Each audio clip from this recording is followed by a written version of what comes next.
Oh, the moon has come, the day is done, the night has covered up the sun. I have stood so often before you to pray, but I wonder, oh Lord, tell me, what did I do today? Did I remember the words of Al-Fatiha? Did I take time to thank you for all that I have? Did I call on you to guide my way? Tell me, what did I do today?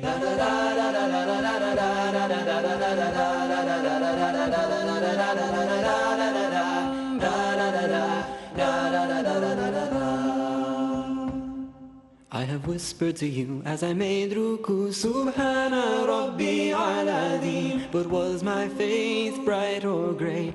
Oh Allah, tell me, what did I do today? Did I smile at my brother? Was I kind to my mother? Did I teach another something that I know? Or did my love of this world lead me astray? Tell me, what did I do today? Sami Allahu liman hamida, ربنا لك الحمد.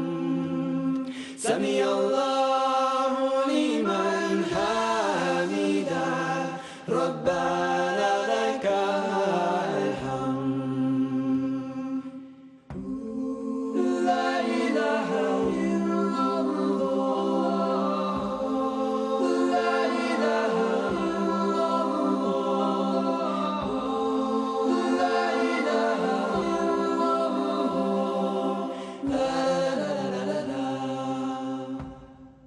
I bowed to you with my face in the dust. Subhana Rabbi Alana. Did I turn to you and did I obey? Oh Allah, tell me, what did I do today? Did I use my time? Did I use my mind? If I search my heart, what will I find? The light of your guidance is a glimmering ray. Tell me, what did I do today? Oh Allah.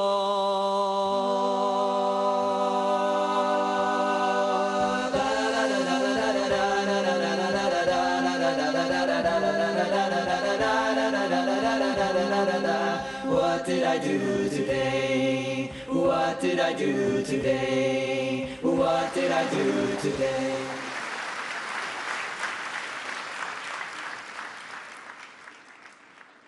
Animals, they are Muslims too. So let's watch out what you do. Cruelty to them will make you lose. Say 8 standard boys in a skit. القط المحبوس.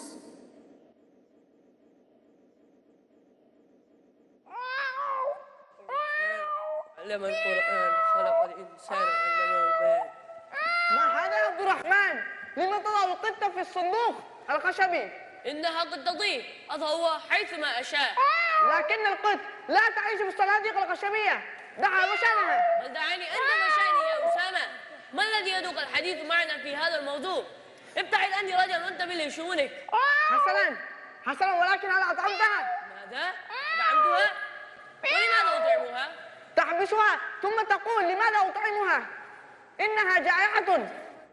وما يدريك أنها جائعة؟ منذ متى وأنت تضع في هذا الصندوق؟ منذ مساء الأمس. وهل سقيتها الماء؟ لا، لم أسقيها ماء. ماذا؟ تحبس القطة منذ البارحة ولا تطعمها ولا تسقيها، ألا تخاف الله؟ وماذا فعلت حتى تقول هذا الكلام؟ قطة أعجبني لونها وشكلها فوضعتها في صندوق كي أتأملها. ماذا توجد في هذه الصندوق يا عبد الرحمن؟ لا شيء يا شيخنا، لا شيء. بل هي قط يا شيخنا، وهو لم يطعمها ولم يسقيها منذ البارحة. جلس أنت يا أسامة. أريد من عبد الرحمن أن يجيب أن في هذه الصندوق قط. نعم يا شيخ، ولكن أنا لم أعذبها. هل أطعمتها وسقيتها شيء؟ لا يا شيخنا. منذ متى توجد هذه القط في الصندوق؟ منذ البارحة. إذن أنا تريد أن تدخل النار؟ ماذا؟ النار؟ لماذا يا شيخ؟ تعرف لماذا؟ لأنك لم ترحم القط، ومن لا يرحم لا يرحم. والله سبحانه وتعالى من أسمائه الرحمن والرحيم، ورسولنا الكريم صلى الله عليه وسلم كان رحيما بأمة. هل تعرف ماذا قال النبي صلى الله عليه وسلم فيما أن يعذب الحيوان؟ ماذا قال؟ قال النبي صلى الله عليه وسلم عن امرأة فعلت مثل ما فعلت أنت. دخلت امرأة النار في هرة ربطتها ولم تدعمها ولم تدعها لتأكل من خشاش الأرض. وما هي الهرة؟ الهرة تعني القط، أي إن المرأة ربطت القط ولم تدعمها ولم تدعها تذهب لتأكل من خشاش الأرض. ولكن أنا لم أقصد أن أوذي القطة أبدا. أنا واثق يا بني من حسن نيتك، لأنك لا تريد شرا لهذا الحيوان الضعيف، ولكن واجب أن لا تحرمه من طعامه وشرابه. من اسمك عبد الرحمن، أي عبد الله الذي يرحم جميع المخلوقات، فواجب أن تكون رحيما. والآن يا عبد الرحمن، ماذا ستفعل بهذه القط؟ أولا سأسقيها بعض الماء ثم أطلقها لتذهب في حال سبيلها. أحسنت يا بني، أحسنت. وتذكروا إن الرحمة خلق إسلامي أصيل.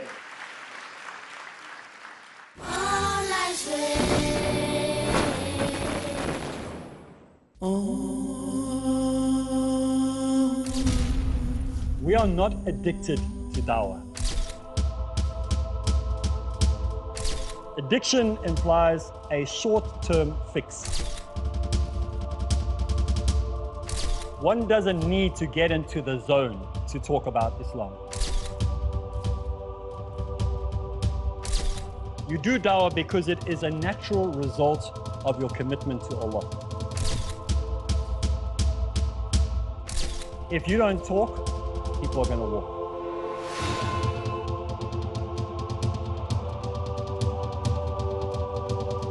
The most effective combination in the propagation of true Islam is found in Dawah Ilallah. Join me, Arib Islam, as we go through Dawah Ilallah only on Peace TV. Follow the tips to make the task of Dawah result-oriented in Dawah Ilallah tomorrow at 11:30 p.m. and repeat telecast at 6 a.m. India on Peace TV.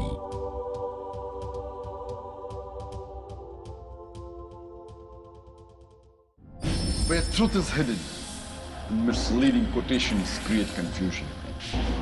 Where truth is hidden, lack of knowledge and wisdom cause upheaval and commotion.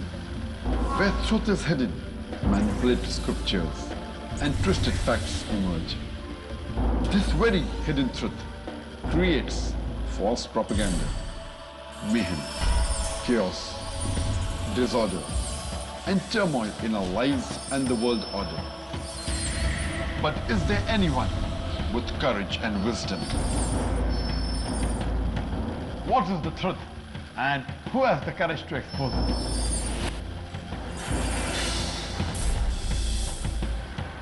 Because it's your right to know the truth.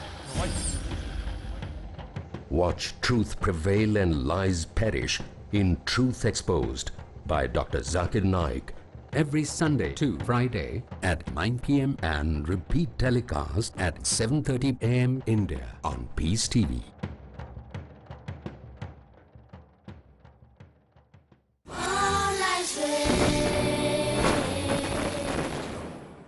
Now that you are back, let's get on track.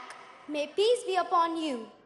With the Tartil recitation of Abid Zaru, Tartil is the slow recitation of the Quran, commonly known as Qirat.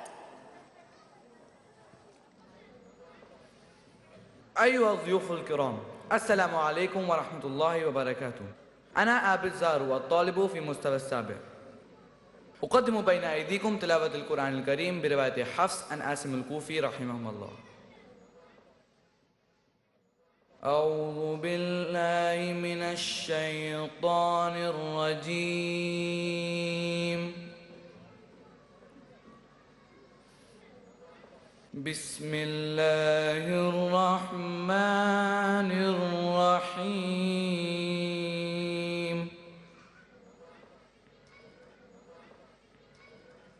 يا أيها الذين آمنوا لا تأكلوا الربا أضعافا مضاعفة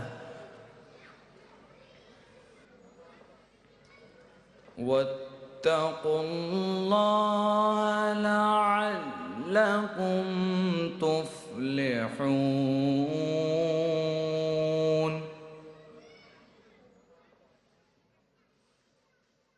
واتقوا النار التي أعدت للكافرين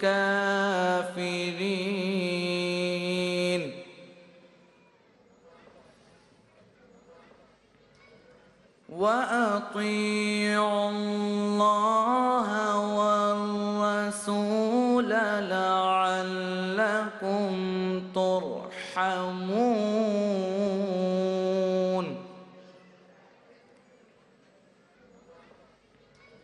وسارعوا إلى مغفرة من ربكم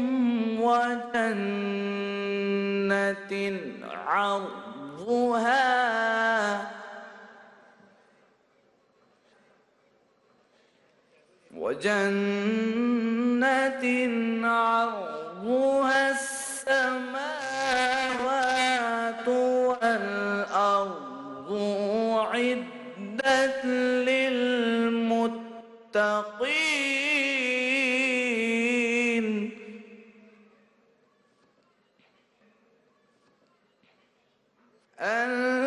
الذين ينفقون في السراء والضراء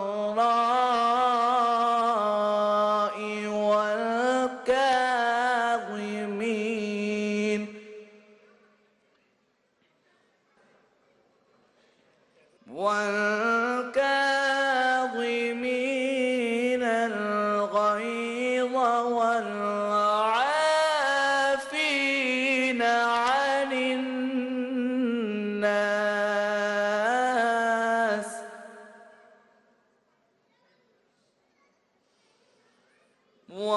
والله يحب المحسنين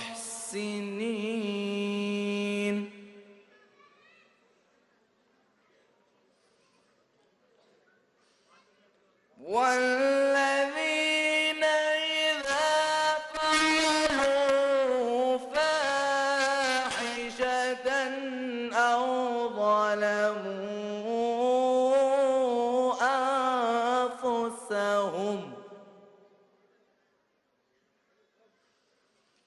أو ظلموا أنفسهم ذكروا الله فاستغفروا لذنوبهم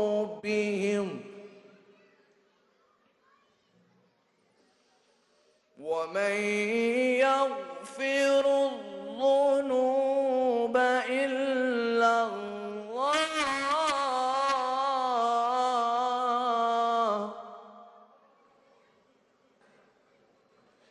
ولم يصروا على ما فعلوا وهم يعلمون